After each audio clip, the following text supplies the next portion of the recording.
General Hospital spoilers. Jacinda tricks Nina and Drew, hands bribery check to Michael.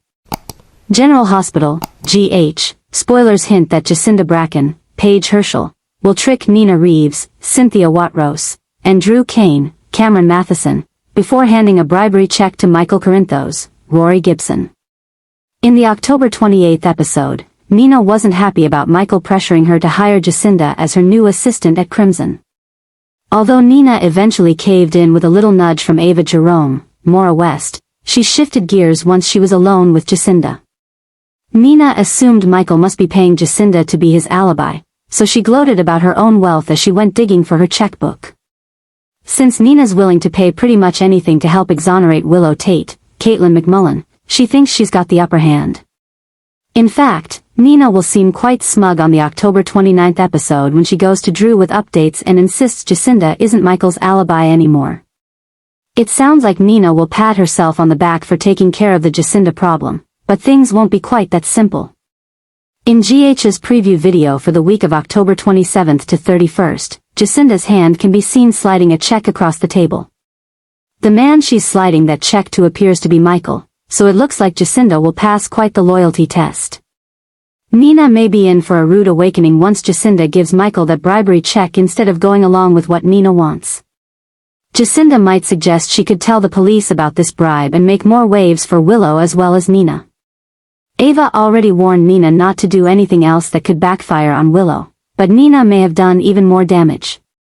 Nina needs to learn that sometimes backing off is what's best for her daughter. Willow just wants Nina to leave her alone at this point, and considering all the accidental sabotage Nina's doing to her case, maybe she should listen.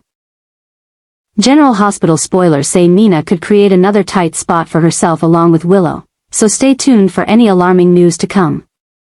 CDL will have other hot General Hospital spoilers, news and updates to read up on, so drop by regularly for more GH details. General Hospital Tuesday, October 28th recap. Martin threatens Ronnie with jail.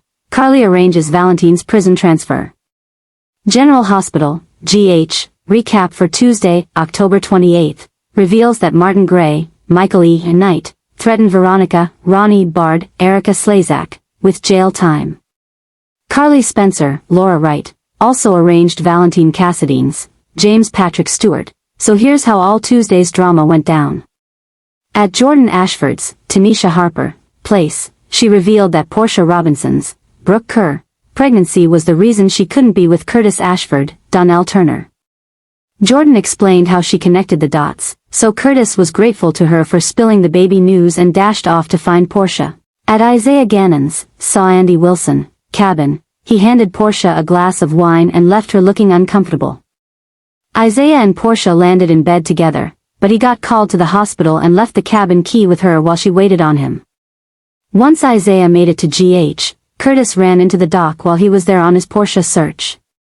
In Anna Devane's, Finola Hughes' office, Jack Brennan, Chris McKenna, said her request to visit Valentine Cassidy, James Patrick Stewart, had been denied. Anna still wanted to team up with Brennan, but lack of trust was still a problem for him.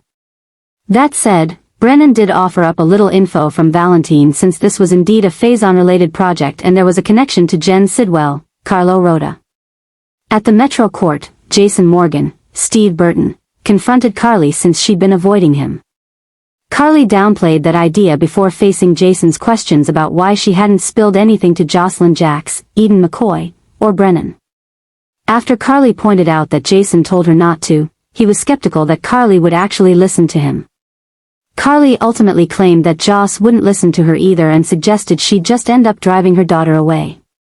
As for Jack, Carly basically argued that making Jack think they still had a happy relationship would protect Jocelyn, but Jason worried Brennan could find out he was getting played. Once Brennan appeared and noticed the tension, Jason took off. Brennan quizzed Carly, who admitted Jason was still giving her an earful about her boyfriend. Jack fished to find out if Jason had told Carly anything specific, but she acted like he hadn't. Talk turned to Lulu Spencer, Alexa Havens Bruning, not letting Charlotte Cassadine, Bluesy Burke, have any more visits with Valentine. Carly claimed it was because the Switzerland trips were too far and would be disruptive to Charlotte's life.